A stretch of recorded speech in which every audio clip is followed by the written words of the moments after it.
গ্রামের আকাশটা যেন সোনালি আলোয় ভরে গেছে। উজ্জ্বল সূর্যের নিচে নতুন দিনের শুরু। মাঠে শিশির বিন্দু এখনো ঝলমল করছে।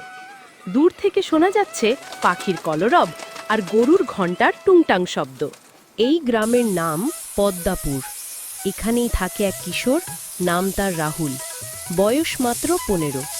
বাবা একজন দিনমজুর।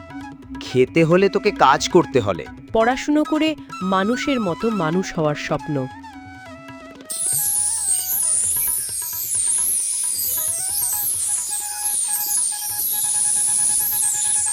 খেতে হলে করতে হবে কাজ, কিন্তু ফিউচার গড়তে হলে এডুকেশন দরকার।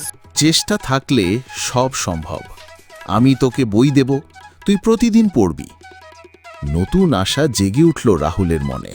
দিনে কাজ, রাতে কেরোসিন ল্যাম্পের আলোতে পড়াশোনা। অন্যরা খেলে আর রাহুল বইয়ের পাতায় ভবিষ্যৎ আঁকে।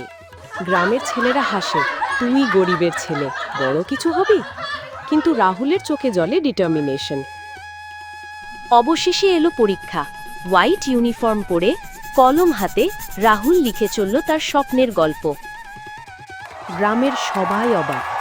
রাহুল প্রথম হয়েছে পুরো উপজেলায়। বাবা মা খুশির অশ্রু ফেলে, আর সে ভাবে উজ্জ্বল সূর্যের নিচে আমি হেরে যাইনি। আজ রাহুল বিশ্ববিদ্যালয়ের ছাত্র।